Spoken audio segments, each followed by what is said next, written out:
दोस्तों, आज हम लोग योग के इस क्रम में प्राणायाम करेंगे। प्राणायाम एक ऐसी क्रिया है जो हमारे अंतःकरण से ऊर्जा से ओतप्रोत कर देती है। जो हमारे अंदर सुषुप्त शक्तियां हैं उन्हें जागृत करते हुए हमें ऊर्ध्वोत्तर की तरफ आगे बढ़ाती है। तो अलग अलग अंगों के लिए अलग अलग प्राणायाम हैं। ऐसे तो मुख्य 8 प्राणायाम हैं: भस्त्रिका, कपालभाति, बाह्य बंद, उज्जाई, अनुलोम विलोम, भ्रामरी, उद्गीत, प्रणव श्वासों पे ध्यान। मुख्यतः यह 8 प्राणायाम हैं जिन्हें हम 2 चरणों में करेंगे। तो सबसे पहले भस्त्रिका प्राणायाम हमारे डायफ्राम के लिए, फेफड़े के लिए ऊर्जा का अर्जन करता है। भस्त्रिका प्राणायाम लंबा गहरा श्वास अंदर भरते हैं, प्रसन्न चित्त मुद्रा में कोई भी ध्यान मुद्रा धारण कर लेते हैं, ध्यान मुद्रा, और किसी भी सहज आसन स्थिति में बैठ जाते हैं। तो अभी हम सिद्धासन में बैठे हैं और ध्यान मुद्रा धारण किए हैं। कोमलता के साथ आंखों को बंद करके भी कर सकते हैं, आंखों को खोल के भी कर सकते हैं। तो ऐसे आंखों को बंद करके करते हैं तो थोड़ा एकाग्रता बढ़ जाता है। लंबा गहरा श्वास अंदर भरते हैं,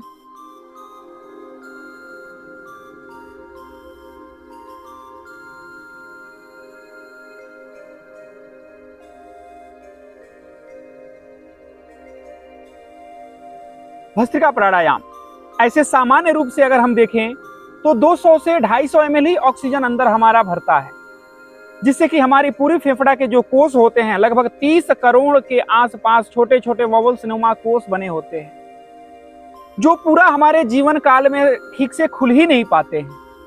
परंतु जो योग करते हैं, योग में जो विशेष प्राणायाम करते हैं, उनके पूरे कोष खुल जाते हैं और उनके अंदर 1000 से लेकर 1200 ml ऑक्सीजन अंदर आता है और पूरा ऑक्सीजन उनके फेफड़े को, डायफ्राम को स्वच्छ करता है, जिससे उनके अंदर शक्ति का अर्जन होता है।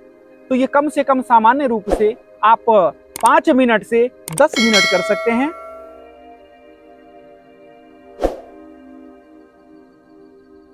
भस्त्रिका प्राणायाम, इसे करने से हमें कभी भी डायफ्राम से संबंधित रोग नहीं होता है, चाहे वह अस्थमा हो, चाहे किसी प्रकार का एलर्जी हो, चाहे ब्रोंकाइटिस हो, चाहे टीबी हो, किसी प्रकार की फेफड़े से संबंधित कोई भी समस्या हमें नहीं होता है। तो फेफड़े के लिए कम से कम 5 मिनट भस्त्रिका प्राणायाम अनिवार्य रूप से करें। फिर दूसरा प्राणायाम आता है कपालभाति प्राणायाम। कपालभाति प्राणायाम में श्वासों को एक स्ट्रोक के साथ ऐसे हम थोड़ा सा आपको दिखा दे रहे हैं, हम आपको क्रिया करके दिखा दे रहे हैं। इसमें श्वासों के साथ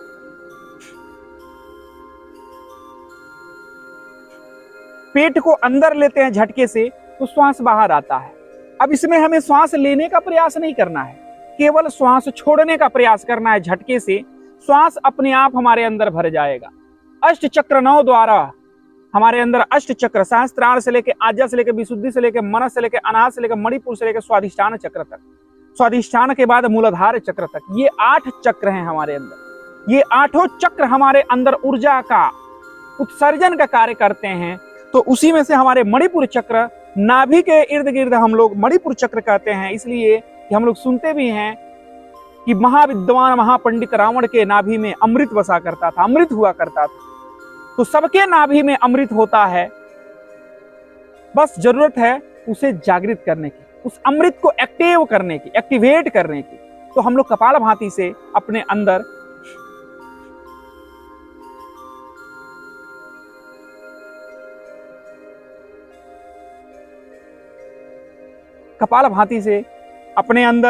हम इस शक्ति का अर्जन करते हैं, इस शक्ति का विसर्जन करते हैं। भस्त्रिका प्राणायाम से हम शक्ति का अर्जन और कपालभाति से शक्ति का विसर्जन करते हैं। पूरे शरीर में ऊर्जा का हमारे अंदर प्रवाह होता है। हमारे कपालभाति करने से हमारे ब्लड का रिफाइनरी हो जाता है, प्यूरिफाइंग हो जाता है। हमारे अंदर वात, पित्त, कफ तीनों संतुलित होने लगता है। तो कपालभाति प्राणायाम इतना महत्वपूर्ण है। कपालभाति प्राणायाम से 99% समस्याएं दूर हो जाती हैं, चाहे वह खांसी हो, लकवा हो, फालिस हो, पैरालिसिस हो, कब्ज हो, गैस हो, एसिडिटी हो, हाइपरटेंशन, माइग्रेन, थायराइड, लगभग 99% समस्याएं दूर हो जाती हैं केवल कपालभाति प्राणायाम से। परंतु इसे एक क्रम में हम करते हैं, तो पहले भस्त्रिका प्राणायाम, फिर कपालभाति प्राणायाम। अब हम लोग करेंगे कपालभाति प्राणायाम कम से कम 10 मिनट का अभ्यास करना चाहिए। आरंभ में तो नहीं हो पाता है, आरंभ में 2 मिनट से आरंभ करें और बीच बीच में ब्रेक करते हुए 5 मिनट करें, और धीरे धीरे जब अभ्यास बढ़ने लगे तो इसे बढ़ा के कम से कम 10 मिनट, मैक्सिमम आप आधा घंटा, एक घंटा कर सकते हैं। असाध्य रोगों में तो इसे हम लोग आधा घंटा, एक घंटा कराते हैं। बहुत ही महत्वपूर्ण होता है कपालभाति प्राणायाम। फिर कपालभाति के बाद से हम लोग करते हैं बाह्य प्राणायाम। बाह्य प्राणायाम में 3 बंध लगाते हैं। नीचे से एनस भाग को ऊपर खींचते हैं मूलबंध, पेट को पीठ की तरफ ले जाते हैं जालंधर बंध, और टुड्डी को कंठकूप से लगा लेते हैं। नीचे से एनस भाग को ऊपर खींचे मूलबंध, पेट को पीठ की तरफ ले गए उड्डयन बंध, और टुड्डी को कंठकूप से लगा लिए जालंधर बंध। तो आइए हम करते हैं। श्वास अंदर पहले भरते हैं, फिर पूरे श्वास को बाहर छोड़ के जालंधर बंध लगा लेते हैं। पूरा श्वास अंदर भरे, फिर पूरे श्वास को बाहर छोड़ दिए।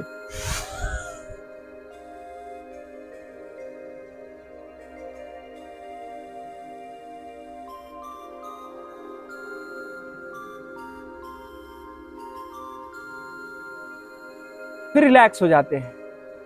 तो ये कपालभाति के बाद से हम लोग बाह्य प्राणायाम कर रहे हैं 3 बंधों के साथ। एक बार और करेंगे। लंबा गहरा श्वास अंदर भरे, पूरे श्वास को बाहर छोड़ दिए,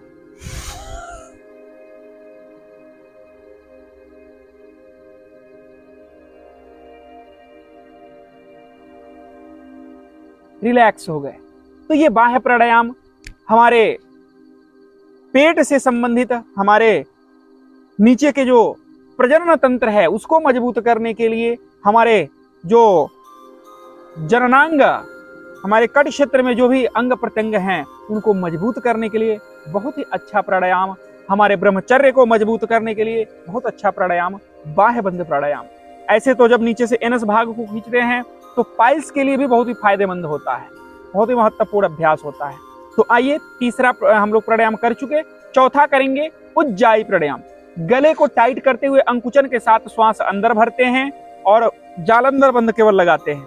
तो इसमें थोड़ा सा पहले टुकड़े टुकड़े में श्वास लेंगे,